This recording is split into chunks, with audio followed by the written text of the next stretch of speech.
Bonjour.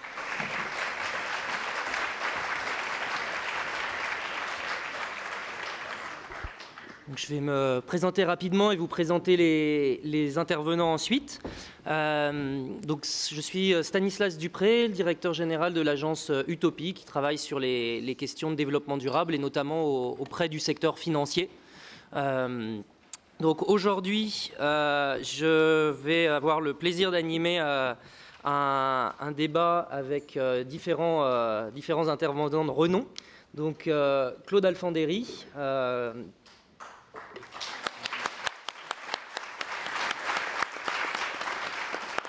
Jean-Louis Bancel, Jacques Généreux et Jean-Christophe Capelli. Donc je vous présenterai ensuite un petit peu les différents intervenants et puis on les laissera un petit peu expliquer leurs initiatives. Donc aujourd'hui, le thème qui nous rassemble, c'est la nouvelle finance au service de la société.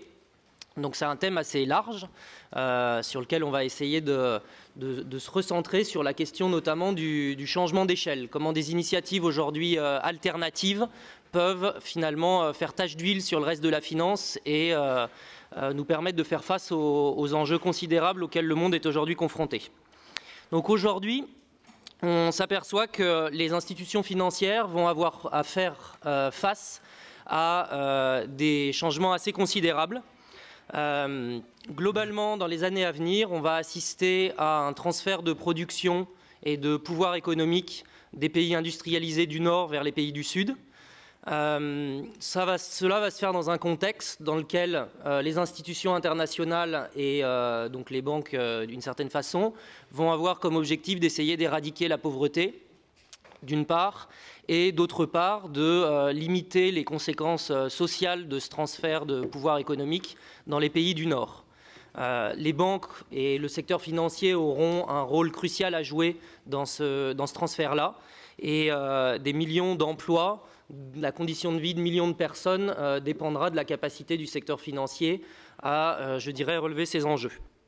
Dans les années à venir, nous allons avoir à faire face à un autre changement majeur et inédit à l'échelle de l'humanité, qui va être le fait de mener une révolution industrielle à marche forcée pour lutter contre le changement climatique. Donc c'est assez nouveau dans l'histoire de l'humanité de devoir impulser une révolution industrielle pour des raisons environnementales plutôt que pour exploiter des innovations technologiques. Donc en gros, dans ces 10 ans, nous devrons passer d'une société fondée sur le pétrole à une société fondée sur les énergies renouvelables, développer de façon exponentielle l'efficacité énergétique, inventer de nouveaux modes de transport moins polluants, trouver une façon moins énergivore de produire des matériaux tels que le ciment, l'acier, l'aluminium. Globalement, cette révolution sans précédent va nécessiter une mobilisation intense de capitaux. Différentes organisations internationales ont fait des calculs, notamment l'Agence internationale de l'énergie, et elle a calculé que l'effort financier à réaliser par an représenterait une intensité équivalente à 7 fois le plan Marshall et à 40 fois le programme Apollo qui a propulsé les hommes sur la Lune. Donc ça veut dire qu'on va avoir à maintenir financièrement une sorte d'effort de guerre, et ça non pas pour 5 ou 10 ans, mais pour les 40 années à venir. Donc là, ce dont je parle, c'est des estimations qui sont faites par l'Agence internationale de l'énergie, qui est considérée, en tout cas par les milieux écologistes, comme pas particulièrement progressiste et plutôt favorable au secteur pétrolier. Là encore, cette révolution passera par les banques ou ne passera pas. Aujourd'hui, à l'échelle internationale, quand on regarde l'investissement dans les énergies renouvelables, ça représente au global à peu près 40% de ce qui est investi chaque année dans l'exploration pétrolière. Là encore, toujours selon les calculs des économistes là-dessus, on considère qu'il faudrait inverser ces proportions pour être capable d'éviter d'aller vers un scénario de catastrophe climatique. Dans cette transition-là, les grandes banques seront en première ligne. Elles seront clairement et elles devront impulser cette transition Or, on s'aperçoit aujourd'hui, quand on analyse les bilans financiers des grandes banques, que l'argent qui est collecté par ces banques va principalement en priorité vers le secteur pétrolier et très peu vers les énergies renouvelables. Aujourd'hui, nous avons à peu près 10 ans pour changer cet état de fait, sans quoi les catastrophes climatiques risquent de s'enchaîner à horizon 50-60 ans.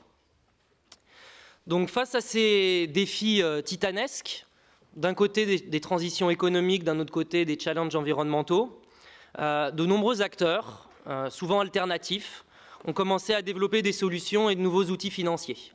Donc là, vous avez aujourd'hui des représentants de ces nouvelles tendances. Ils ont trouvé des nouvelles façons d'octroyer des crédits aux entreprises vertes en mal de capitaux ou aux entrepreneurs pauvres. Ces nouvelles façons s'appellent le microcrédit, les finances solidaires, les financements participatifs. Ils permettent déjà de changer le quotidien de milliers de personnes dans le monde et de permettre à des dizaines, voire des centaines de milliers d'entrepreneurs de développer des projets positifs et de changer le monde à leur échelle. Depuis une dizaine d'années, on voit que les acteurs financiers ont aussi trouvé de nouvelles façons de collecter notre épargne pour l'orienter vers des activités, je dirais, positives. On a vu le développement des fonds éthiques ou socialement responsables, des investissements solidaires, d'abord lancés par des gestionnaires d'actifs un petit peu militants, ensuite repris par la plupart des grandes banques. L'innovation continue. On peut aussi aujourd'hui investir son argent uniquement dans les énergies renouvelables ou cibler des entrepreneurs à l'autre bout du monde dont on a envie de soutenir les projets. Et dans bien des cas, ces produits financiers sont aussi sûrs ou aussi rentables que les produits qu'on peut trouver en général dans les banques. Pourtant, voilà, après 20 ans d'innovation, ces outils restent aujourd'hui cantonnés à des niches. À titre d'exemple, l'investissement socialement responsable ou éthique dont on parle tant occupe aujourd'hui en France une part de marché de l'ordre de 1 ou 2%. Je dirais un niveau de développement qui est très loin de pouvoir changer la masse du secteur financier à hauteur des enjeux auxquels nous faisons face aujourd'hui. Ainsi, même si le développement de ces nouvelles finances a été rapide, on constate aujourd'hui qu'il faut accélérer ce rythme et trouver des solutions. En parallèle, on constate aussi que 99% du secteur financier semble aujourd'hui échapper à cette tendance et semble plus largement échapper à ce qu'on pourrait considérer comme un contrôle démocratique. Le secteur financier semble avoir acquis une sorte d'autonomie politique et la crise financière nous donne je dirais un cas d'école de cette situation. Aujourd'hui, les agences de notation et les analystes financiers imposent leurs règles aux entreprises et aux États en passant souvent totalement à côté de l'évaluation des risques sociaux ou environnementaux de long terme et des conséquences que ça peut avoir sur la valeur des entreprises ou sur la capacité des États à assurer leur remboursement de dettes. Par ailleurs, le secteur financier est doté d'un puissant lobby et aujourd'hui, il rencontre très peu de contrepoids au sein de la société civile. Je discutais il y a quelques semaines avec un parlementaire européen qui me disait qu'il n'avait jamais vu dans son bureau une ONG lui exposer des attentes en matière de réglementation financière et qu'en revanche, dans ce même bureau, il voyait défiler tous les jours des représentants du lobby bancaire pour lui vendre telle ou telle évolution ou telle non-évolution du système. Donc on a aujourd'hui une réglementation qui est beaucoup faite par les banques, pour les banques. Et malgré ça, on s'aperçoit que le secteur financier arrive parfois à se mettre en faillite tout seul, comme dans la crise des subprimes, et que je dirais les citoyens, face à cela, ne peuvent pas l'abandonner. On est aujourd'hui un petit peu sur le dos du secteur financier comme sur un cavalier sur un cheval fougueux. On ne peut pas se descendre du cheval, on ne peut pas sauter en route, on est obligé de continuer. Par ailleurs, si on veut arriver à notre but, on est obligé de continuer et de rester sur le cheval. Mais par contre, il va un peu dans la direction qui lui plaît et on a un petit peu de mal à contrôler ça. Donc voilà, ça fait je dirais un paquet de sujets à couvrir en moins d'une heure et demie et des enjeux colossaux. Donc pour ça, on va avoir 4 intervenants qui, à leur échelle, incarne soit les nouveaux outils de cette nouvelle finance, soit les nouvelles idées qui pourraient apporter je dirais, un changement plus large au niveau du secteur financier. Donc le premier intervenant que je vais inviter à se présenter est Jacques Généreux, qui donc est un brillant économiste, a publié des dizaines d'ouvrages, et notamment un dernier essai, La Grande Régression, qui nous éclaire sur les dysfonctionnements de la société et l'articulation avec la finance. Donc je vais laisser la parole pour quelques instants à Monsieur Généreux pour nous exposer un petit peu comment il voit ces évolutions et cette problématique. Merci. Appuyez. Je vous remercie pour cette introduction vaste, parce que le sujet l'est en effet. Donc je ne vais pas parler longtemps, juste dire comment moi j'aborde ce débat que vous avez présenté et qui est le nôtre, en précisant que, enfin les gens qui me connaissent le savent, je n'ai aucune compétence particulière en matière de microcrédit, de finance éthique, d'investissement social responsable, etc. Toutes activités à la fois pertinentes et nécessaires, mais dont je ne suis absolument pas un spécialiste. Et donc, c'est bien évidemment pas à ce titre que je suis là. Mais là où mon regard, je l'espère, est utile dans ce débat, c'est que le sujet de nouvelle finance pour une nouvelle société, et il ne sera pas ici beaucoup question de la nouvelle société, mais surtout de la nouvelle finance.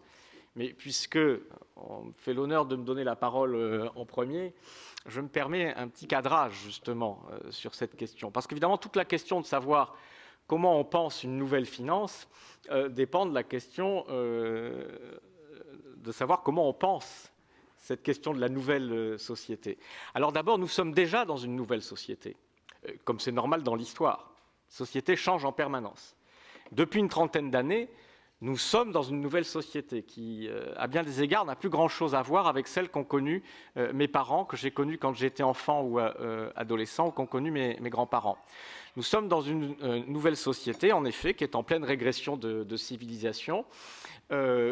Entre autres, les facteurs sont nombreux, mais entre autres, puisqu'il est question de finances, précisément parce qu'on a donné les pleins pouvoirs aux détenteurs de l'argent dans le monde. Voilà, à travers la déréglementation financière, la mise en compétition généralisée des territoires par le libre-échange.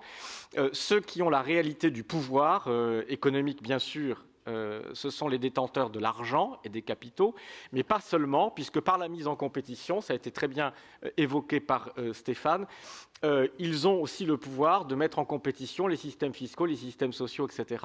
Si bien qu'on voit bien le résultat qui est qu'aujourd'hui, ce n'est pas seulement l'économie qui est dominée par cette finance particulière dérégulée, c'est l'ensemble des caractéristiques de nos sociétés. Voilà. Donc les détenteurs de l'argent ont été mis en situation d'exiger que les sociétés, l'ensemble, systèmes sociaux, fiscaux, etc., et la vie des gens, la santé des gens, leur santé au travail, etc., soient entièrement conditionnés et façonnés en fonction de leurs intérêts. Donc nous sommes déjà dans une nouvelle société, et qui est une société particulièrement inhumaine et qui est condamnée à l'effondrement, pour des raisons écologiques qui ont été évoquées, mais probablement bien avant cela, bien avant que la planète soit invivable.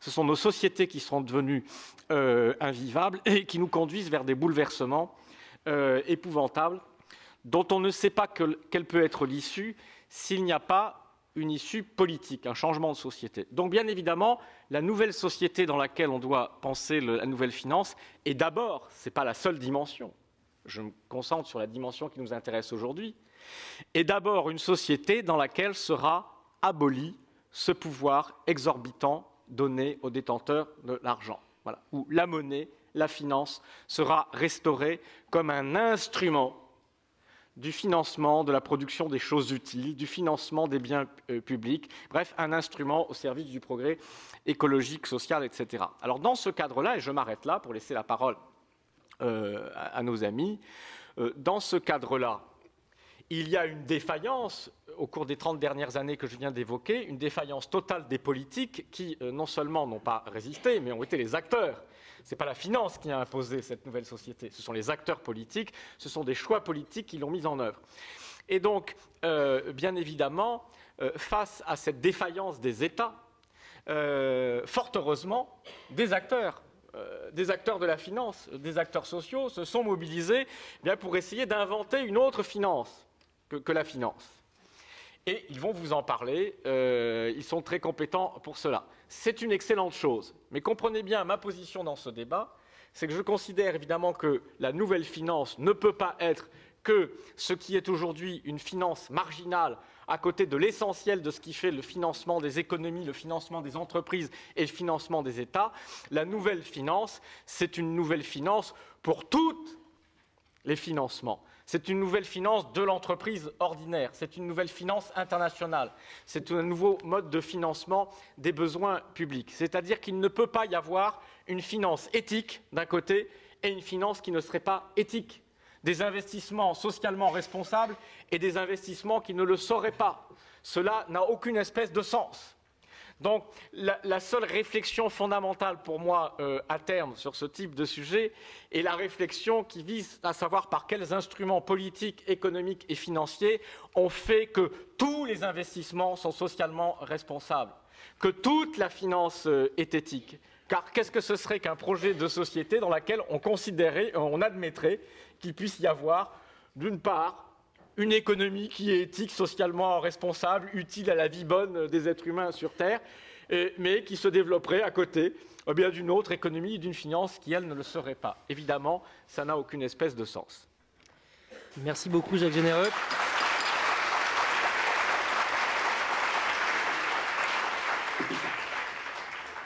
Alors, je vais maintenant passer la personne à quelqu'un qui a justement essayé d'apporter des solutions, de créer de nouveaux outils. Donc, en 88, vous avez créé France Active, qui visait à permettre d'apporter des financements à des personnes a priori exclues du système. Dans ce cadre-là, je vous avais aidé à l'essor, je dirais, de ce concept-là. Aujourd'hui, vous pouvez peut-être un petit peu nous dire quel avenir vous voyez pour tout ce système des financements alternatifs. Je vais céder la parole à Claude Alfandéry. Merci. Ce qui est peut-être plus singulier chez moi, c'est mon grand âge et qui fait que la résistance, je l'ai connue, et donc la résistance à une forme de société qui était vraiment très déplaisante, je l'ai connue, et ça me préparait peut-être à une résistance à cette société dont viennent de parler Stéphane et Jacques Généreux, sur laquelle j'ajouterais peut-être tout de même deux choses. Ça n'est pas simplement un avenir terrible, mais enfin, on vient tout de même de traverser deux séismes. Le séisme monétaire, enfin, on a été sans doute à un demi-doigt en 1948 de l'effondrement complet du système bancaire, et le séisme nucléaire dont on ne peut pas savoir aujourd'hui comment prévoir quelles seront ses conséquences. Et je dirais que j'ajouterais aussi que ces dangers nous placent constamment, et en cela j'appuierai ce que vient de dire Jacques Généreux, dans des dilemmes cruels. Enfin, rester dans l'euro, oui, mais au prix d'une austérité absolument insupportable, mais sortir de l'euro, mais n'est-ce pas une aventure et le risque de dévaluation terrible? Développer les OGM et les pesticides, c'est vraiment défier avoir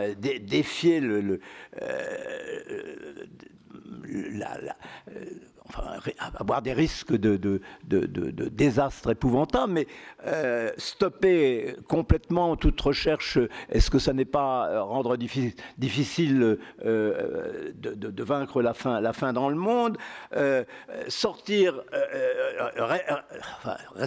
développer le nucléaire, c'est évidemment, enfin, je ne pense pas qu'il y ait un gouvernement qui ose aujourd'hui engager de nouvelles centrales nucléaires. Mais inversement, tout ce qui vous a été dit, c'est que nous avons... Moi, je ne dirais pas le mot de marche forcée, parce que je dirais que c'est plutôt une marche mesurée que nous avons à faire, qu'une marche forcée vers...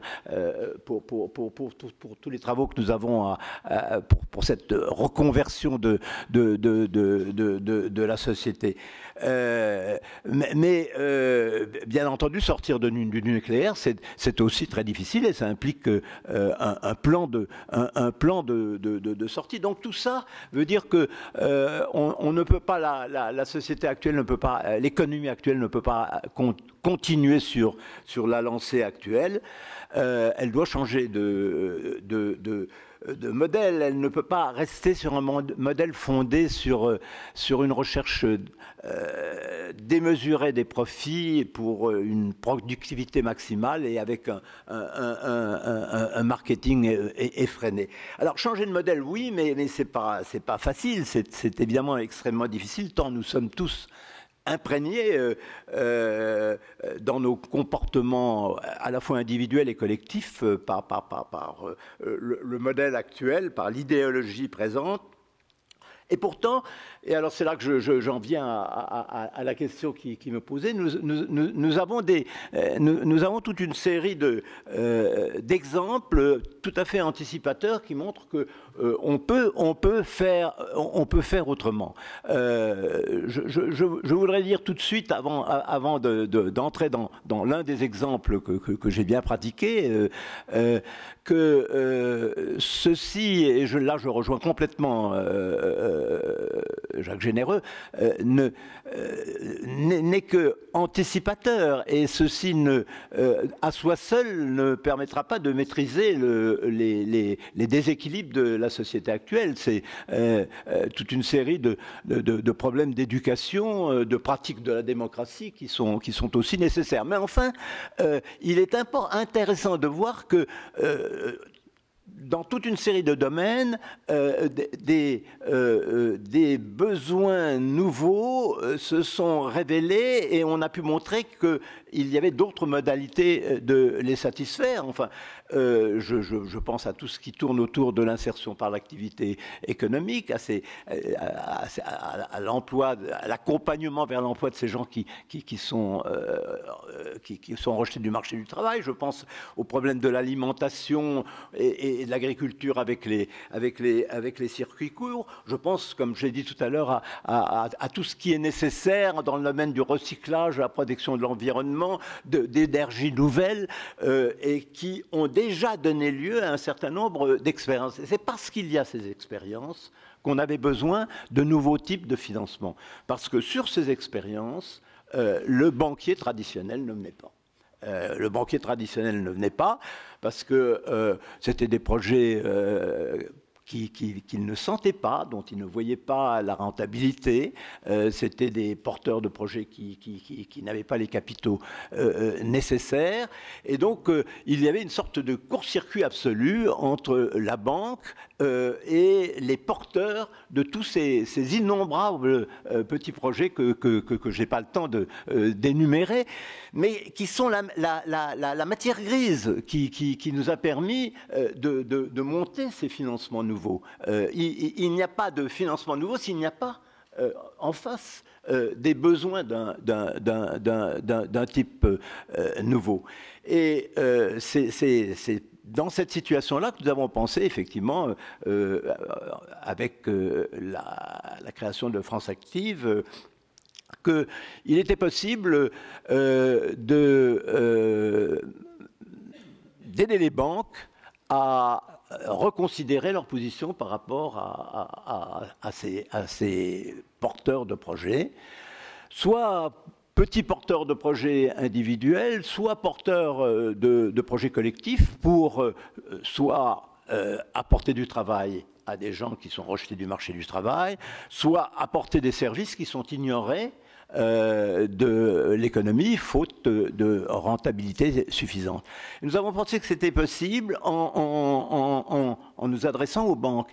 Mais, comme je l'ai dit, le banquier est réticent devant des crédits qui, à la fois, comportent des risques qu'il ne connaît pas. Et puis ce sont souvent des petits crédits qui sont beaucoup moins intéressants que d'avoir des grands comptes du CAC 40. Enfin, l'instruction du dossier est aussi est quelquefois plus lourde pour des commissions qui sont évidemment beaucoup moins importantes. Donc ce que nous avons pensé, c'est qu'on pouvait le faire à la fois en donnant une instruction particulière à ces dossiers, à la fois sur leur fiabilité économique et leur utilité sociale, ce qui n'est pas le rôle habituel des banquiers, et c'était une façon de leur proposer d'externaliser cette fonction-là, et puis de leur donner aussi une garantie. Donc de partager le risque avec le banquier, et en partageant le risque, d'une part, son risque est moindre, et d'autre part, il sait que si nous partagions ce risque, ça veut dire que nous avions étudié à fond le dossier en question. Donc nous avons mis ça en place. Je veux dire que tous les banquiers n'ont pas répondu rapidement, mais mon voisin l'a fait, les caisses d'épargne aussi, un certain nombre de banquiers mutualistes ou coopératifs, et quel que soit le manque de marge de manœuvre de ces grandes banques coopératives et mutualistes, on peut dire qu'au moins là, sur ce plan-là, elles ont répondu présent, et nous avons pu développer très largement en 20 ans ce type de crédit. Et nous étions tellement maîtres, et pratiquement avec des taux de sinistre extrêmement faibles par rapport aux taux de sinistre habituels quand il n'y a pas ce type d'instruction des dossiers, puisque au bout de 5 ans, 80% des entreprises créées sont encore vivantes, ont créé de nouveaux emplois, et que les risques résiduels, les risques financiers résiduels ne dépassent jamais 10%. Ce qui, par ailleurs, avait aussi un intérêt, c'est qu'il nous fallait finalement moins d'argent, puisque nous provisionnons simplement le risque. C'est-à-dire, au fond, quelque chose qui, par hypothèse, nous pensions, ne pouvait pas dépasser 30% du crédit. En fait, ça ne dépasse pas 10% du crédit. Et d'autre part, nous n'avons approvisionné que la moitié, puisque la banque fait le reste. Donc, il y a vraiment un effet multiplicateur de 10 ou 12 qui nous a permis, avec relativement peu de fonds, de faire énormément de crédit. Mais j'ajoute simplement que pour faire cela, il faut compter sur la solidarité nationale, parce que nous avons tenu à le faire à des intérêts tout à fait normaux, enfin qui sont en ce moment de l'ordre de 4%, mais l'instruction du dossier, elle coûte cher, et ça implique de la part des régions, des départements, de l'État, de l'épargne populaire, solidaire, un effort qui est un effort collectif. Donc c'est un exemple, j'en dirai peut-être plus loin tout à l'heure. Monsieur Alfandéry, merci.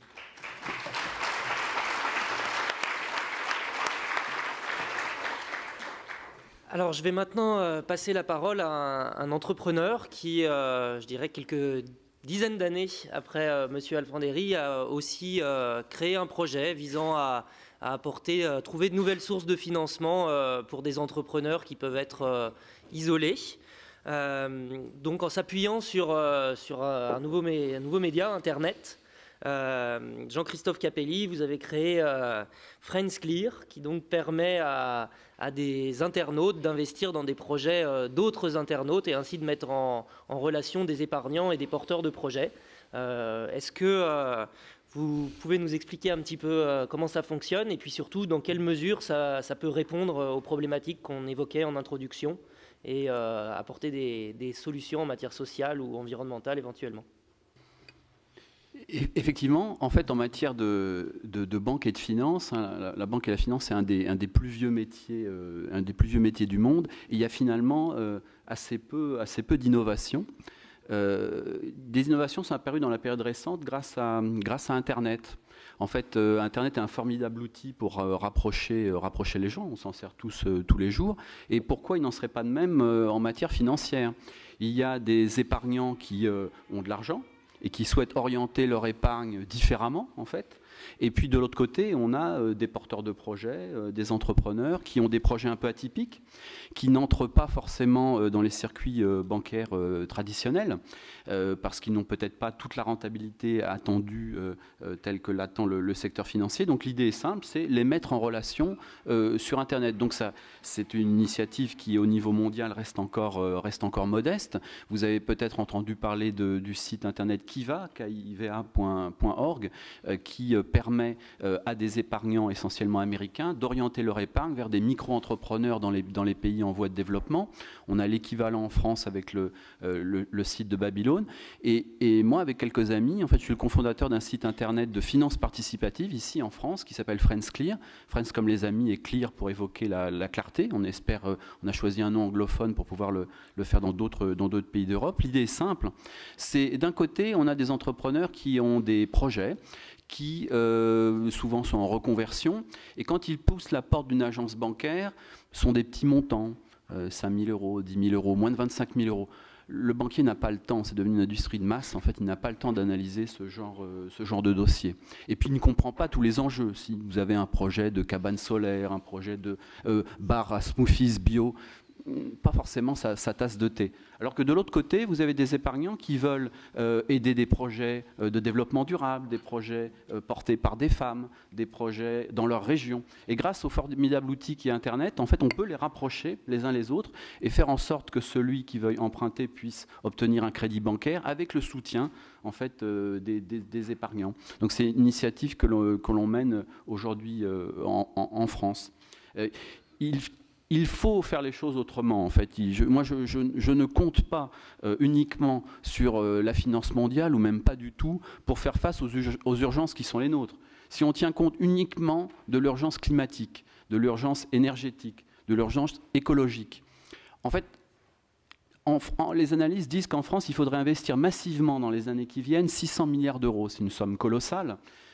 Et puis beaucoup de ces projets ne sont pas d'une rentabilité immédiate ou n'ont pas la rentabilité que la finance actuelle attend. Dans le photovoltaïque, par exemple, on sait très bien que les projets doivent être remboursés et atteindre une rentabilité sur de très très longues périodes. Donc il faut forcément qu'à un moment ou à un autre, ce soit les citoyens qui prennent en charge ces sujets, mais aussi l'État, pour pouvoir apporter, entre autres par des solutions fiscales ou d'aide, pour pouvoir faire en sorte que ces projets puissent être financés. On ne peut pas continuer en fait, en faisant en sorte que tous les projets rapportent 15% annuel. Les arbres ne montent pas jusqu'au ciel, ça n'existe pas. Donc il faut faire autrement. Merci.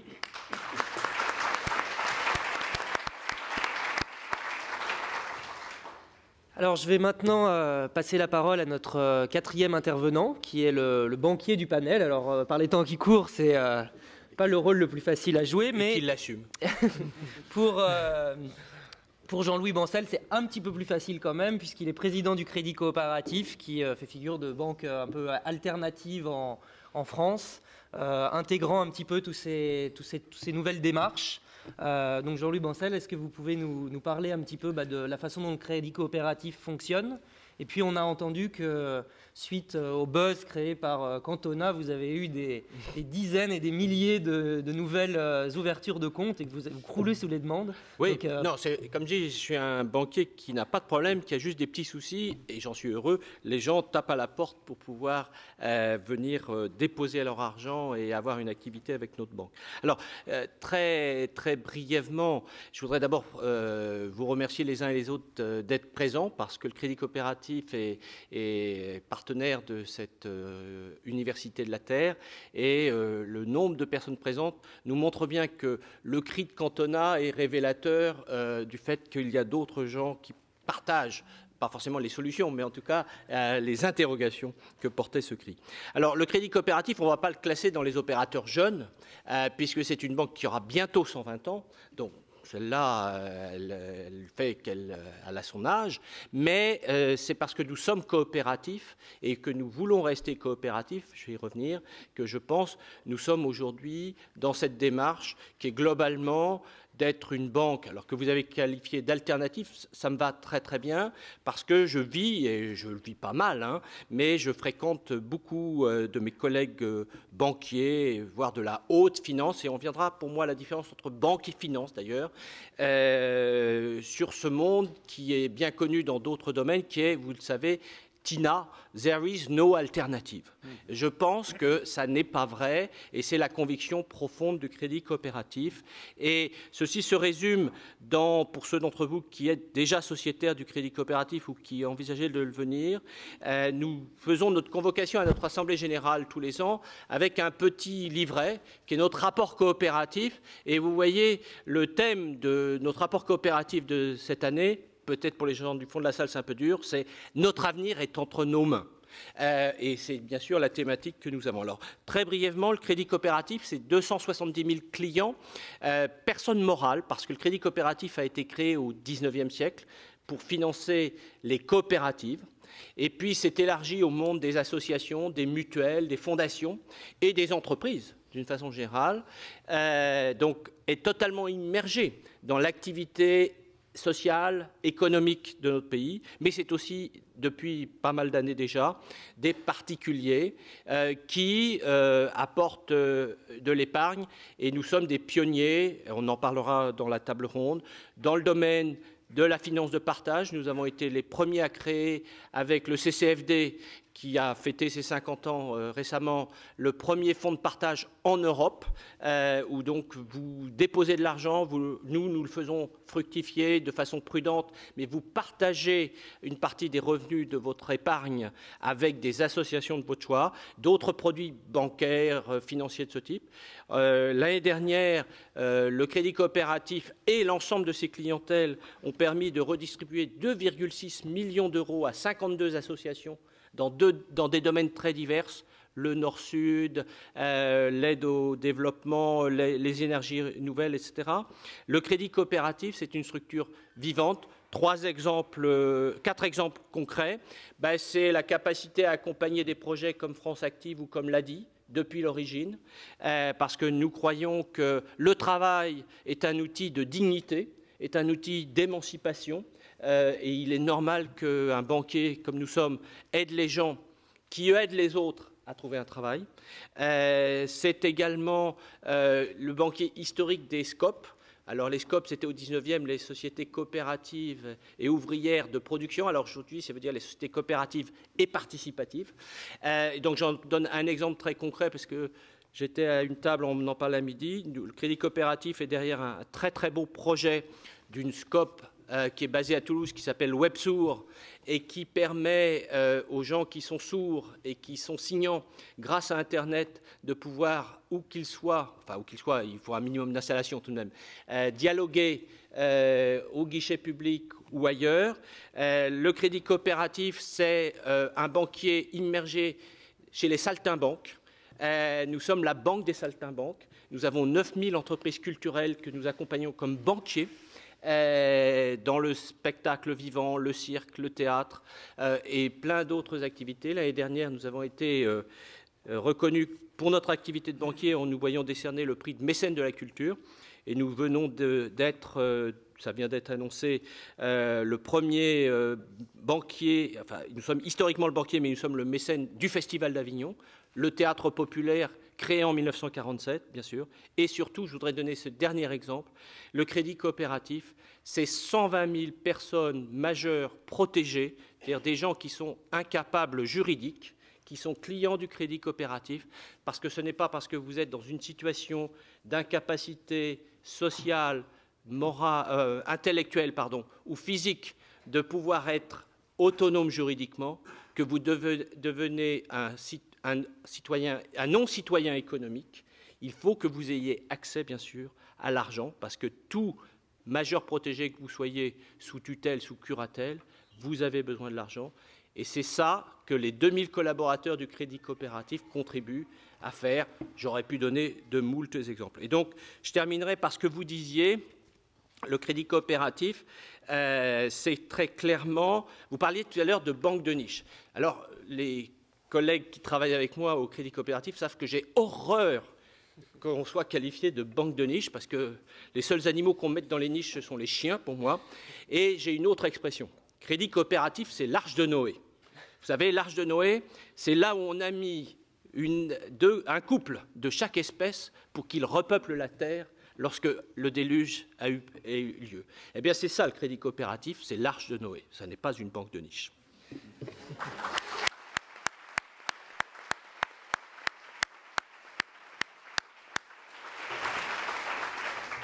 Bon, on finit sur une très belle image. Je vais maintenant passer la parole à une autre arche de Noé avec des étudiants de différentes écoles qui donc constituent peut-être l'avenir du domaine bancaire.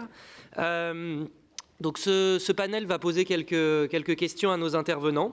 Donc je vous laisse la parole.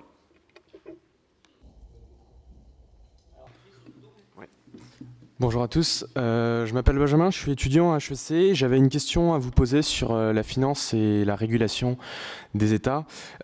Beaucoup sont en train de dire que l'économie mondiale est en train de repartir sur un cycle vertueux de croissance et d'innovation.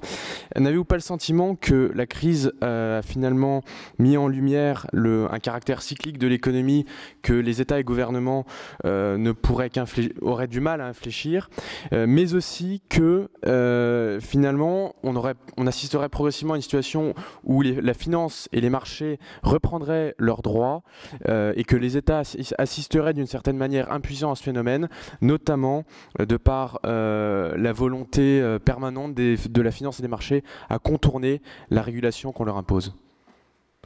Alors on va recommencer le tour de table dans le même sens. Je vais céder la parole à M. Généreux. Bien. Alors oui, vous soulevez une juste observation, c'est-à-dire que on n'est pas sorti, parce qu'on n'en est pas sorti, contrairement à cette illusion qu'on serait reparti sans souci. Nous ne sommes pas sortis de la crise financière, en tout cas pas en Europe, puisqu'on a fait absolument tout ce qui est nécessaire pour nous y enfoncer plus avant.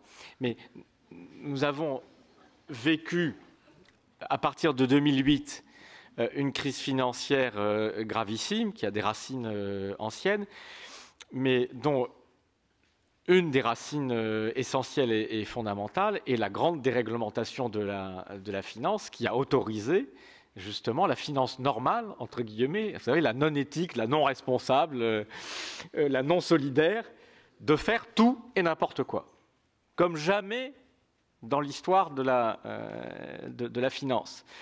Bon, donc le résultat, c'est une catastrophe financière.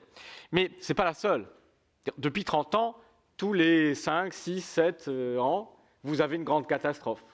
Il y a la faillite des caisses d'épargne américaines, la faillite des fonds spéculatifs type LTCM, la faillite de grandes boîtes, de grandes sociétés, faillites frauduleuses type Enron, etc. Les cracks, les crises financières en Asie au milieu des années 90. Bref, régulièrement, depuis qu'on a mis en place ce nouveau régime d'une finance en libre compétition mondiale où on peut créer n'importe quel type d'instrument financier, faire n'importe quoi, spéculer sur ce qu'on veut, comme on veut, etc., les catastrophes financières se répètent. Depuis 30 ans, des économistes avisés, et pas forcément d'affreux gauchistes marxistes, etc. Je n'ai rien contre les marxistes, d'ailleurs, mais ce dit en passant. Mais je veux dire des économistes, tout simplement, conscients de la folie de systèmes dans lequel n'ont cessé de tirer la sonnette d'alarme en disant qu'il fallait revenir à une finance encadrée, réglementée, etc. Bon. Donc ce n'est pas nouveau. Or, qu'est-ce qui s'est passé, comme le souligne très justement votre question, c'est que finalement, on a l'impression que celle-là, qui alors a été particulièrement virulente, qui a menacé en effet l'équilibre du système financier mondial, qui a mis nos propres systèmes monétaires et financiers au bord de l'effondrement, eh bien, on a l'impression que c'est une crise pour rien, une de plus. C'est-à-dire qu'on a eu des grands discours après la crise. Ah oui, plus jamais ça, il faut en finir avec la finance libre, la loi du marché, on va faire autrement, etc. Réunion du G20, blablabla. Mais de quoi a-t-il été question dans ces fameuses réunions du G20? D'abord, première préoccupation, surtout ne pas remettre en cause le libre-échange, ne pas remettre en cause la libre circulation des capitaux. Autrement dit, ne rien faire contre la source du mal, ne rien faire contre les spéculateurs. Comment on a géré la crise financière dans sa variante européenne, notamment dans la zone euro, qui s'est transformée en crise de la dette publique, non pas en sauvant les peuples européens contre les méfaits de la spéculation, mais en les livrant encore plus avant à ces méfaits, c'est-à-dire en satisfaisant aux exigences justement des marchés de capitaux. C'est-à-dire que la crise de la dette publique en Europe est une non-crise, c'est une crise de la dette privée en réalité, très largement. Elle vient de ce qu'on a transformé la crise de la dette privée, de la finance privée déclenchée en 2008, en crise des finances publiques, du fait des interventions massives et nécessaires des États pour sauver le système financier, et du fait de l'endettement engendré à la fois par ce nouveau type d'opération, mais surtout par le ralentissement de l'activité économique. Bref, on fait supporter aux contribuables publics les coûts d'une crise privée. Et en Europe singulièrement, au lieu, une fois engagé sur ce cheval fou dont vous parliez tout à l'heure, dont vous disiez on ne peut pas descendre de cheval. Bien sûr que si, on peut descendre du cheval. D'abord, on tire le mort et on l'arrête. Ensuite, on descend du cheval. Ensuite, on l'abat. Et oui.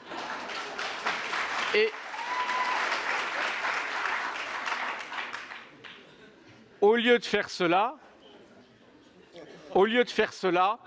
les gouvernements ont instrumentalisé cette soi-disant crise de la dette publique pour faire passer plus avant la potion et le poison de la régression dont je parlais tout à l'heure, c'est-à-dire que là où on n'est pas allé assez loin dans le recul des droits des travailleurs, des systèmes de protection sociale, etc., on instrumentalise cette crise-là pour pousser plus avant ce projet-là. Donc on ne s'attaque pas aux spéculateurs et à la spéculation, mais on instrumentalise. Et donc ceci, dernier mot, cette façon de faire doit bien être comprise par les citoyens, doit être bien interprétée par les citoyens, parce que ça fait 30 ans, une partie d'ailleurs du mouvement altermondialiste a contribué à répandre cette idée, que l'on vit sur l'idée commune que désormais le politique ne peut plus grand-chose, que le politique est dominé par la finance, par les marchés de capitaux, etc. Ce qui est une illusion totale. Le pouvoir est toujours entre les mains des gouvernements nationaux. Voilà. Si nous sommes les victimes de mouvements spéculatifs, c'est parce que des gouvernements ont décidé d'organiser la finance en sorte qu'elle soit libre de faire absolument ce qu'elle veut. Si en Europe on est aujourd'hui victime d'une cure d'austérité, ce n'est pas du tout à cause des spéculateurs et des marchés de capitaux, c'est parce que les gouvernements ont décidé de se servir justement de cette pression des marchés et des spéculateurs pour imposer leur modèle et leur politique. Ils font ce qu'ils veulent. Et donc la réalité est là, et bien sûr la solution elle est très simple. Mais malheureusement la leçon ne va pas être tirée, c'est tirer enfin les leçons de ces crises financières multiples et avoir des pouvoirs qui reprennent les choses en main. C'est-à-dire M. Papandréou arrivant en Grèce au pouvoir il y a peu, au lieu de se coucher à peine arrivé devant les exigences exorbitantes des spéculateurs sur le financement de la dette publique, n'avait qu'une seule chose à faire, c'était de dire que, 1, la dette publique, il ne la paierait pas, que 2,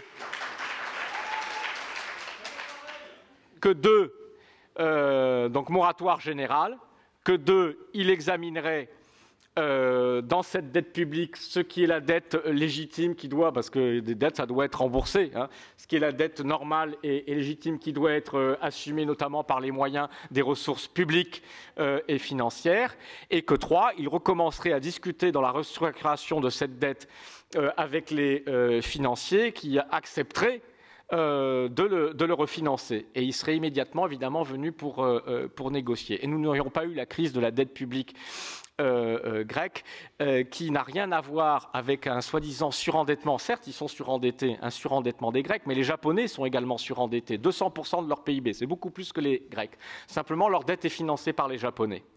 Le drame de l'Europe et de certains pays européens, c'est qu'ils sont financés sur des marchés de capitaux mondiaux, non pas parce que ces marchés le leur ont imposé, mais parce que l'Union européenne a choisi que ce soit comme ça, parce que des gouvernements nationaux ont choisi d'ouvrir le marché financier européen au monde en sorte que les finances publiques soient sous la pression mondiale. Là encore, c'est un choix politique. C'est très simple pour en sortir. Il suffit de dire, eh bien maintenant, on ne se finance plus qu'auprès des agents résidents dans la zone euro, par exemple, ou dans les pays concernés. Merci beaucoup.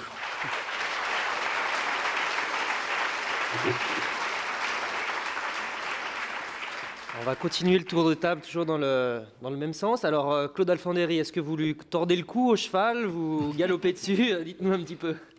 Oui, non, mais je crois aussi que nous ne sommes pas sortis, malheureusement, et pas prêts de sortir de ces crises répétitives, enfin, et qui ne sont pas simplement de caractère cyclique. Je crois, comme Jacques Généreux, qu'il faut absolument éradiquer, enfin, ces pratiques spéculatives, financières, qui d'une part prélèvent, enfin, sont une sorte de prélèvement dévastateur sur la capacité de développement du secteur relationnel, et qui d'autre part sont une véritable contre-indication à un développement mesuré. Alors, ce qui a été fait est faible, et de toute façon, l'économie financière a une très grande plasticité, vous savez, elle sait parfaitement contourner les mesures qui sont prises. C'est le cas, tout le monde peut se rendre compte qu'il ne se passe pas grand-chose, ni du point de vue des salaires, ni du point de vue des paradis fiscaux. Donc, je pense que c'est ça que nous avons à faire, et que ceci ne passe pas seulement, passe pour beaucoup par les outils financiers qu'il faut mettre en œuvre, mais c'est beaucoup plus grave, c'est beaucoup plus général. En fait, nos gouvernements, nos États, nos institutions sont véritablement dominés par une oligarchie financière, et je pense que cette oligarchie financière, elle imprègne à la fois nos finances, mais aussi notre éducation, nos pratiques quotidiennes, et je pense que c'est un combat global, enfin, qu'il faut mener contre cela.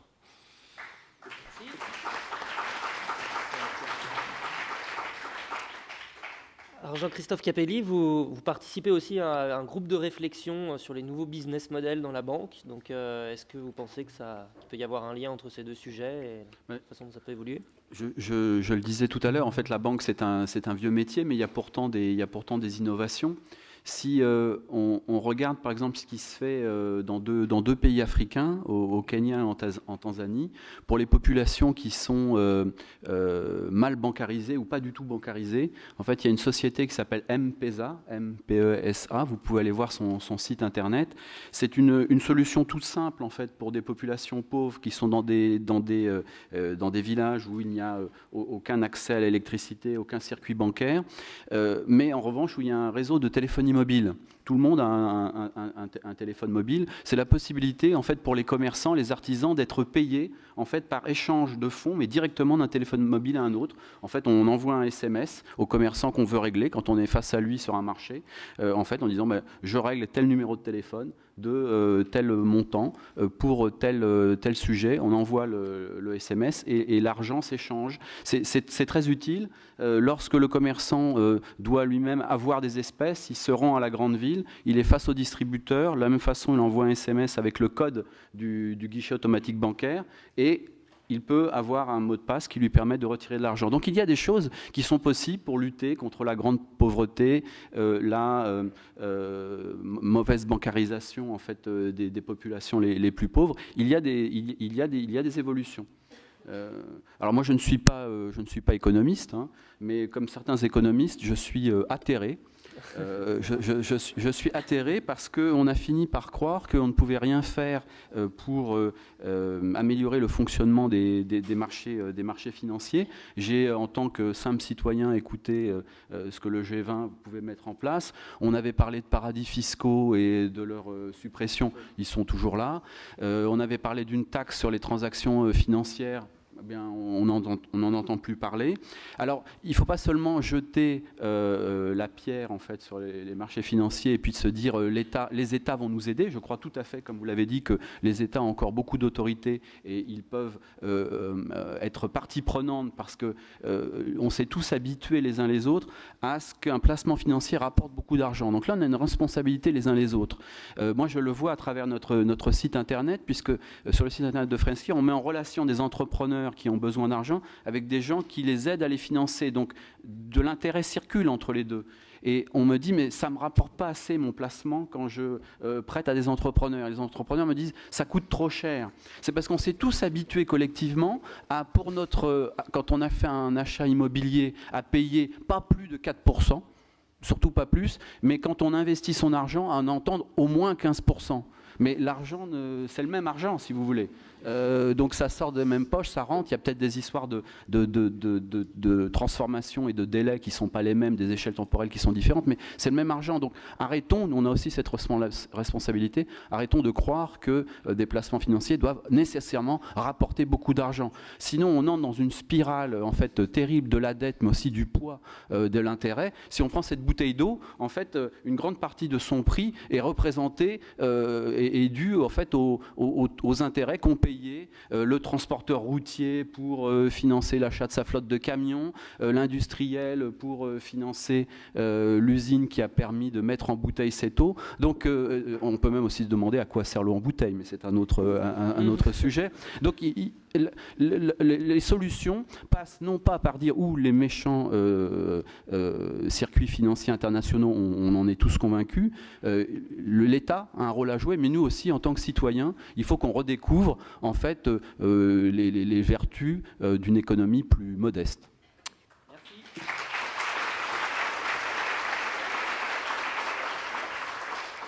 Oui, brièvement, étant le dernier sur ce point, moi je voudrais dire trois points que je voudrais énoncer. Oui, c'est reparti. Est-ce que ça s'est jamais vraiment arrêté, d'ailleurs? Juste un instant de raison, parce que vraiment, ça a failli être tellement catastrophique que ça s'est juste calmé un instant de raison. Alors, je voudrais dire qu'hélas, il n'y a rien de bien neuf sous le soleil. Moi, je voudrais vous citer cette phrase de Max Weber, qui est un grand économiste, qui disait « Lorsque le marché est laissé à sa propre légalité, il n'a de considération que pour les choses, aucune pour les personnes, ni pour les devoirs de fraternité ou de piété, aucune non plus pour les rapports humains originels propres aux communautés personnelles. » Donc voilà, déjà, il y a un peu plus de 100 ans, Max Weber expliquait que les marchés non régulés ne conduisent à rien d'autre qu'à leur propre perte, mais à la perte du monde lui-même. Ça, c'est la première chose. La deuxième chose, oui, il faut dans cette affaire utiliser ce que nous avons de plus précieux les uns et les autres, notre cerveau. Et clairement, il faut utiliser le choix de la raison en utilisant des outils, et entre autres, c'est l'outil de la transparence. Vous avez un pouvoir considérable, nous avons tous un pouvoir considérable, parce que nous sommes dans des sociétés de liberté, et ça, il faut se battre absolument pour rester dans des sociétés de liberté, y compris économique. Vous avez le pouvoir de dire où vous mettez votre argent. Et on revient à notre histoire de Cantona, qui est clairement de dire, voilà, moi, je choisis de mettre mon argent chez un tel ou pas chez un tel. Et bien entendu, vous avez ce pouvoir parce que celui qui a de l'argent, alors on va venir, bien sûr, ça c'est pour les épargnants, celui qui a de l'argent a un certain pouvoir. Et donc, quand vous allez faire bicher ou bisquer votre banquier en lui disant, écoute, si tu n'es pas capable de me dire où tu mets ton argent, j'irai le mettre ailleurs. Une fois, il va vous prendre, bien sûr, pour un doux rêveur, pour un niais, et puis quand ça va être 1, 10, 100, 3000, 500, eh bien, c'est comme dans l'histoire du Cid, ils ne partirent pas très nombreux, mais À l'arrivée, ils étaient un peu plus.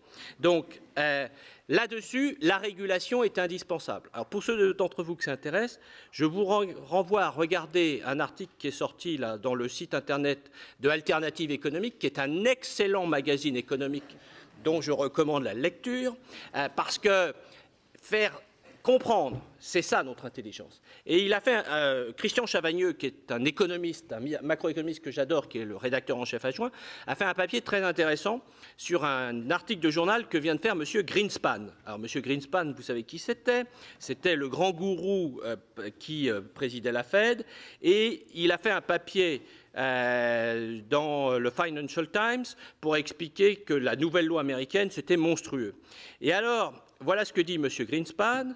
Il dit « À de rares exceptions près, la main invisible mondiale a permis de bénéficier de taux de change, de taux d'intérêt, de prix et de taux de salaire relativement stables. » Et alors, bien entendu, il y a tous ceux qui lisent et analysent ont compris que l'erreur conceptuelle, c'est que M. Greenspan, grand gourou qu'il était, ne sait pas ce que c'est qu'une espérance mathématique. Il est des choses qui se produisent peu souvent, mais qui sont tellement considérables dans leurs effets que l'espérance mathématique est dramatique. Et donc, il est proposé, je vous propose que chacun d'entre vous participe à ce petit jeu sur le système Internet, c'est de dire, fabriquez vous-même des phrases stupides à coup de « il y a de rares exceptions près ». Alors, je vous cite 2 exemples. À de rares exceptions près, les centrales nucléaires japonaises résistent bien aux tremblements de terre. À de rares exceptions près, les opérations de M. Madoff apportent de bons rendements. Donc, je crois qu'il est très important d'arrêter de s'en faire compter. Nous avons tous un cerveau, nous sommes tous en capacité de nous exprimer. Et donc, ça revient au dernier volet, c'est la nécessité de fonctionner sur des logiques démocratiques. La démocratie, ça fonctionne sur la transparence, sur le fait de rendre des comptes. On est tous débiteurs, entre guillemets, intellectuellement, de l'obligation d'expliquer.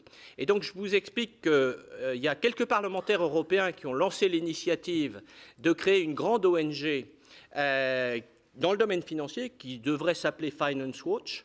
Et justement, le but de ce travail, c'est de nourrir les régulateurs de contre-arguments et de sortir et de dire les stupidités à la Greenspan, on ne peut pas les laisser passer. Il y a une certaine technicité des sujets financiers, il faut les traiter sérieusement, mais il faut que ça se passe dans le cadre d'un débat démocratique. Et je pense que ceci doit être partagé. Donc voilà, en tout cas, il n'y a pas de fatalité, chacun d'entre nous peut le faire. Et comment on le fait, nous, Crédit Coopératif? En disant tout simplement une chose, et j'y tiens beaucoup, et ça nous fait venir des gens. Crédit Coopératif qui est cette banque utile pour ceux qui veulent changer leur monde, parce que changer son monde, ça fera changer le monde de tout le monde, eh bien c'est simplement, le Crédit Coopératif, c'est la banque à 0 paradis fiscaux. Voilà.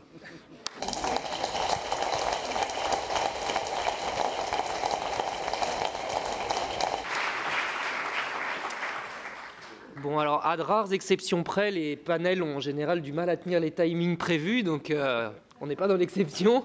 Il nous reste un gros quart d'heure, donc je vais passer la parole à la salle pour 1 ou 2 questions, et ensuite je repasserai la parole au panel pour une question finale aux intervenants, si le temps nous le permet.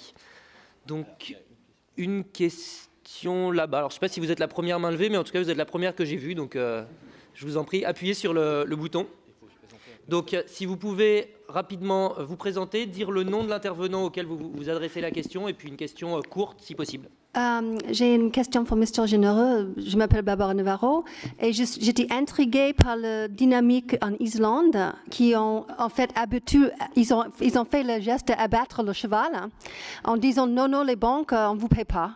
Si j'ai compris, en fait, je ne suis pas du tout économiste, donc je voulais bien votre analyse si vous pouvez et puis voir comment ça peut se traduire dans la zone euro où on est tous entravés par cette dynamique de monnaie bloquée. Merci.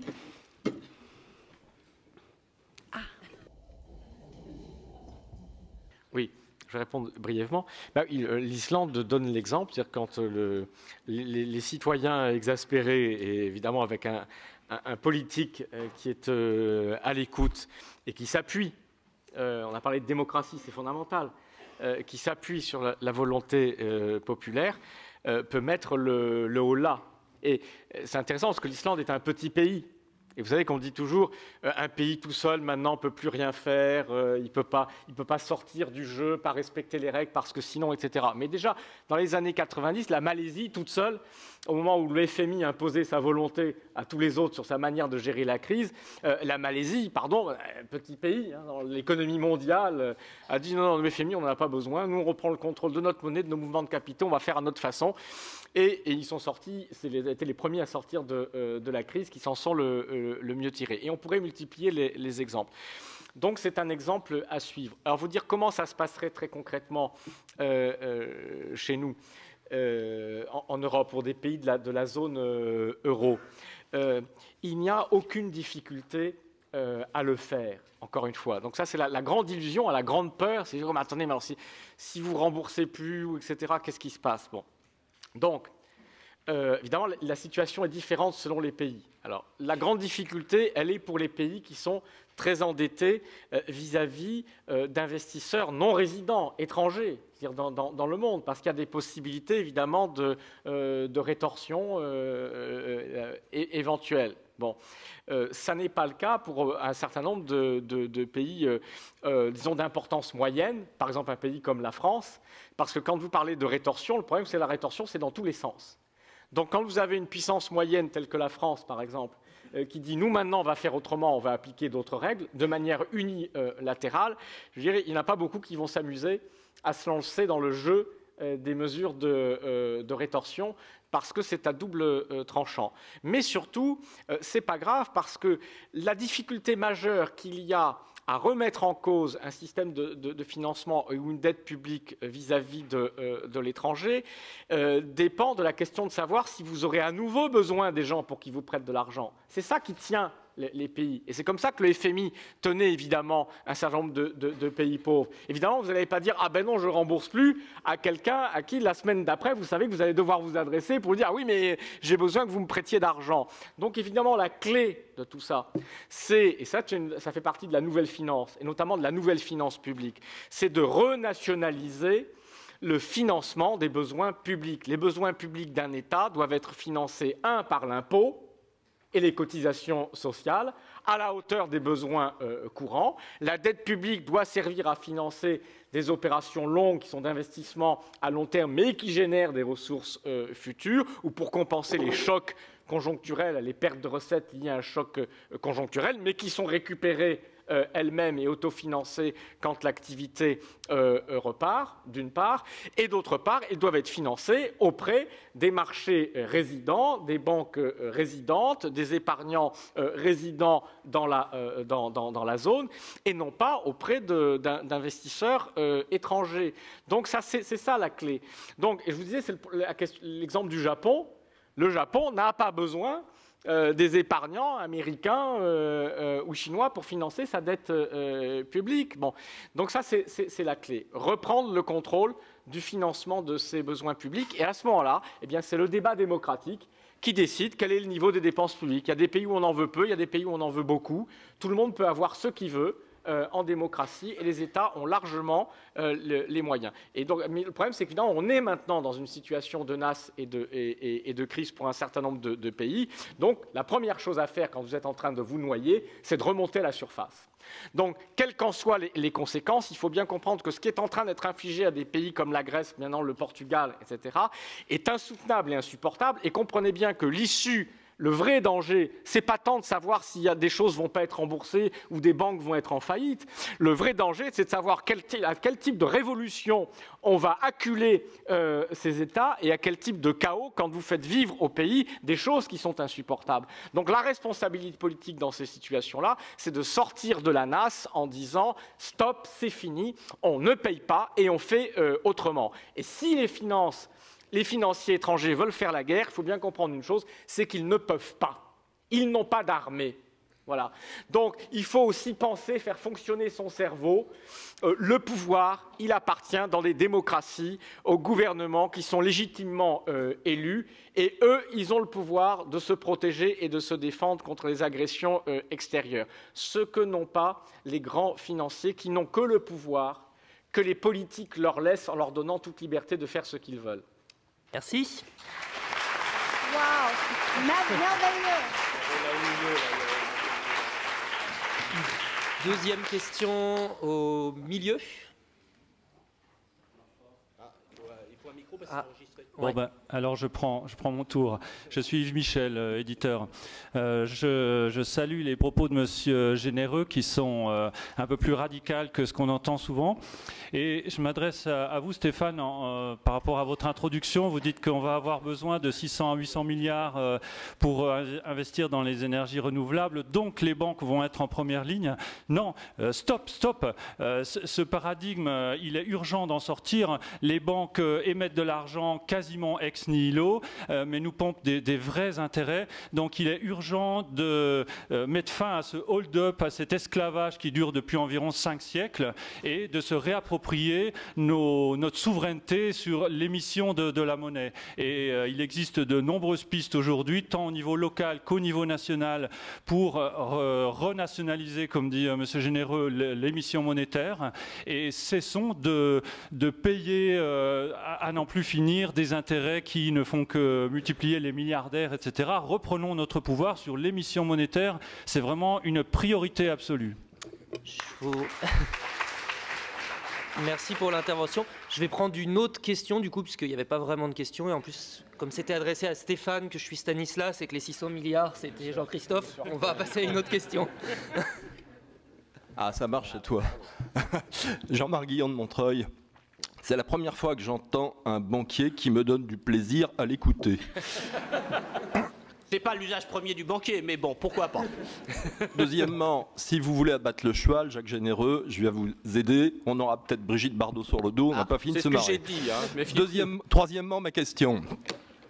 J'entends depuis 30 ans parler de la loi du marché. Depuis quand le marché est une loi ? Ça, c'est une question que je me pose et j'ai toujours pas trouvé la réponse. J'espère un jour la trouver auprès de vous.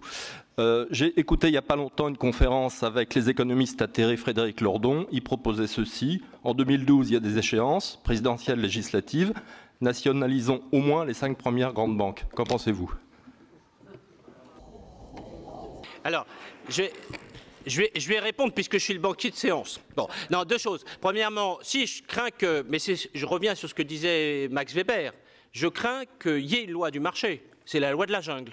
Point. Voilà, ça c'est le premier point. Donc un marché, c'est quelque chose qui a forcément des règles qui lui sont imposées de l'extérieur. Après, la question, c'est qui fixe les règles ? L'autorégulation, ça n'a pas fait démontrer grand-chose. Je pense qu'il faut forcément une régulation publique. Alors, entendons-nous bien, et ça va m'amener ensuite sur le deuxième point, sur la nationalisation, telle qu'on peut l'entendre en France. On va faire un petit peu d'échange là-dessus. Mais régulation publique, certainement. Publique, au sens de la puissance publique, contrôlée démocratiquement. Parce que, attention, confier tout ça à un dictateur, je ne suis pas sûr que c'est ça que vous cherchez. Bon. Deuxièmement, je pense qu'il faut se méfier, je crois que c'est Claude qui le disait, de cette espèce d'ambiance où les gens qui conçoivent la régulation n'arrivent pas à imaginer autre chose que ce qui est. Hein, ou qu'on leur dit qu'il faut faire. D'où ce que je disais tout à l'heure sur ce ONG Finance Watch ou autre. Moi, je suis très frappé. Bon, j'ai eu la chance de faire des études, etc. Et j'ai passé un bout de temps là-bas. À l'époque, c'était pas encore Bercy, c'était Rivoli, puis je suis passé à Bercy. Bon, et je prends cet exemple que j'ai vécu. Pourquoi en France on a des mutuelles d'assurance ? Parce que nous avons eu un corps de fonctionnaires sortis de Polytechnique, qui s'appelle les commissaires contrôleurs des assurances, qui a eu cette liberté intellectuelle dans un système étatique tel qu'il est, de pouvoir dire il faut laisser la place à des opérateurs différents. Les assureurs de l'époque, des années 50, ils ne voulaient pas entendre parler des mutuelles d'assurance. Aujourd'hui, qu'est-ce que vous trouvez comme capacité dans le monde des régulateurs, des commissions bancaires, etc., à laisser même un embryon d'espace de tentative de chance aux petites banques éthiques ou autres. Donc ça, c'est un premier élément. Méfions-nous du conformisme intellectuel dans lequel nous baignons les uns et les autres. Ces espaces comme ici, parce que c'est une université. L'université, c'est un lieu de liberté de pensée et de liberté de parole. C'est important. Et dernier point sur les nationalisations. Attention. Bon, ça nous ramène à des débats historiques. Si on entend ça au sens où on l'entendait peut-être, mais là je parle sous contrôle de quelqu'un qui sait, dans le programme du Conseil national de la résistance, c'est propriété de la nation, pourquoi pas, mais si c'est autre chose, ça renvoie à d'autres débats. Et moi je préfère à ce moment-là la voie coopérative. Vous n'en serez pas surpris, je suis président du Crédit Coopératif, je suis président de l'Association internationale des banques coopératives, et je préférerais que tous les grands biens collectifs soient propriété partagée dans des processus coopératifs. Mais voilà, par rapport au terme de nationalisation.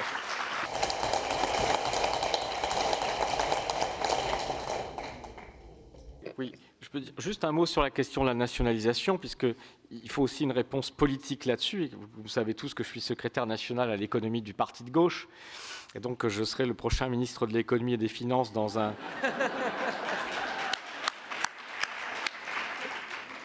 dans un monde rêvé où ce serait une vraie gauche qui arriverait au pouvoir dans ce pays.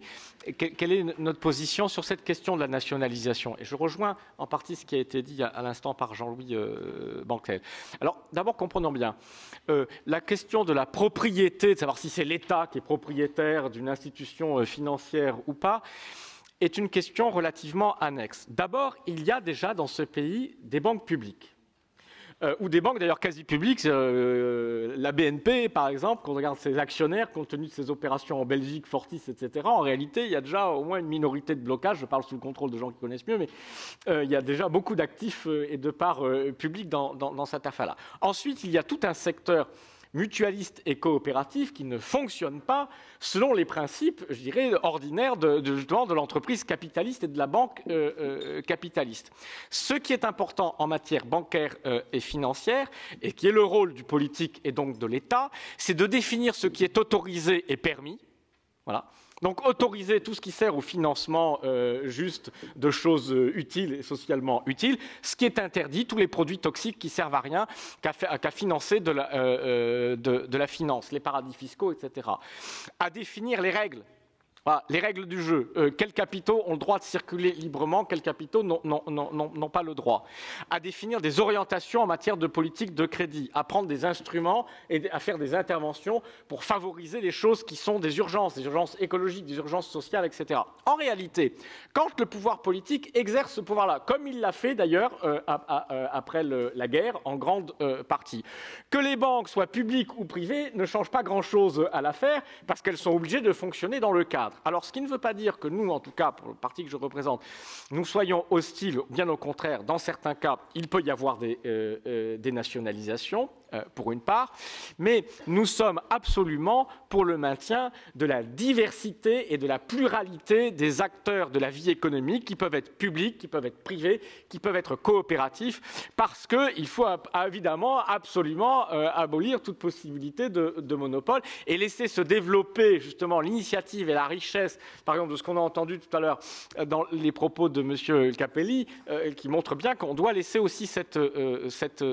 liberté. Donc voilà le cadre dans lequel ça doit se situer. Mais en tout cas, de toute évidence, l'urgence, c'est qu'un pouvoir impose sa loi quand il arrive au pouvoir, et puisque, je me permets, on fasse pas de la pub que pour le crédit coopératif, pardon, mais si vous voulez savoir comment on fait pour gouverner face à la spéculation au marché, etc., je vous renvoie à un document qui s'appelle « Gouverner face aux banques », ce qui est un peu, voilà, une manière un titre d'appel, mais gouverner face aux banques, dont il se trouve que je suis principalement l'auteur, mais pas seulement, parce que c'est un texte qui a été adopté par le parti de gauche et que vous pouvez trouver sur le site du parti de gauche. Merci. Alors, on arrive au terme du débat, donc un dernier mot à M. Alfandéry sur le sujet. Oui, je suis bien sûr complètement d'accord avec ce qui vient d'être dit par Jacques Généreux. Il faut que l'État reprennent le pouvoir et assurent les besoins de la nation, ça me paraît évident. Je pense que ça doit être complété aussi par le rôle des citoyens, de vous, de la société civile, de nous tous. Et pour me référer au programme du Conseil national de la résistance, je pense qu'il a nourri toutes les avancées politiques et économiques des 30 glorieuses. Mais il manquait quelque chose dans ce programme. Il y avait vraiment une absence, c'était la société civile. C'est un programme qui n'en parlait pas. Et ça n'a pas été sensible pendant 30 ans, mais c'est ce qui a permis après à cette caste financière dont je parlais tout à l'heure, de reprendre petit à petit ce qui avait été cédé, parce que la société civile n'est pas assez responsable, et je pense qu'elle l'est par tous les outils qu'elle met en place. Et je reviens à ces différents outils qui correspondent aux besoins nouveaux pour lutter contre la précarité de l'emploi, pour lutter contre la mauvaise bouffe, pour lutter contre les pesticides, etc.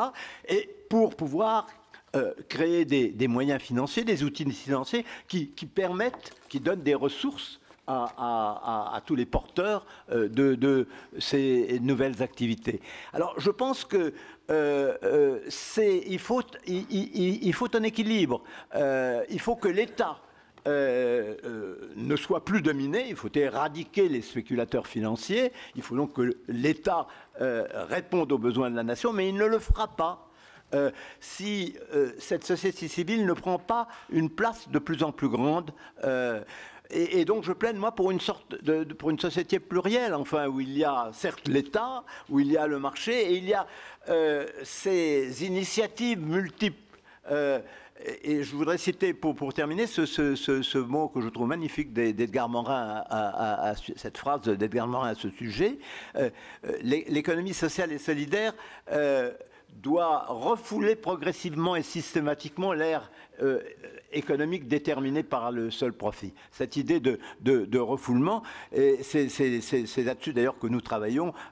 J'en profite pour vous dire qu'il va y avoir, que nous préparons des états généraux de l'économie sociale et solidaire qui doivent avoir lieu au symbole, au Palais Brognard, les 17, 18 et 19 juin prochains, l'ancienne bourse des valeurs, pour que ce soit la bourse des nouvelles valeurs, des autres valeurs, d'une autre économie. Et ceci ne peut être fait que soutenu par l'effort de cette société civile, à laquelle, bien entendu, appartiennent ceux qui, dans les coopératives, dans les mutuelles, font le travail de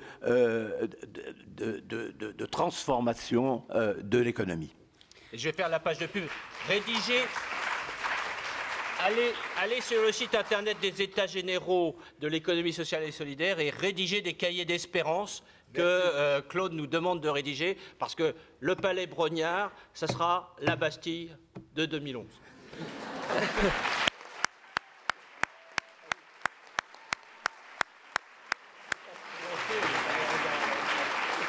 Je pense que le mot de Claude Alfandéry sera la plus belle des conclusions, donc on arrêtera là pour aujourd'hui. Merci beaucoup d'avoir assisté à cette conférence.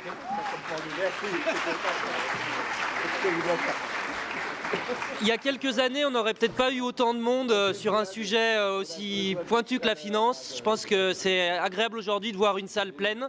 Et comme le disaient nos intervenants, vous avez le pouvoir entre vos mains pour faire changer les choses. Merci.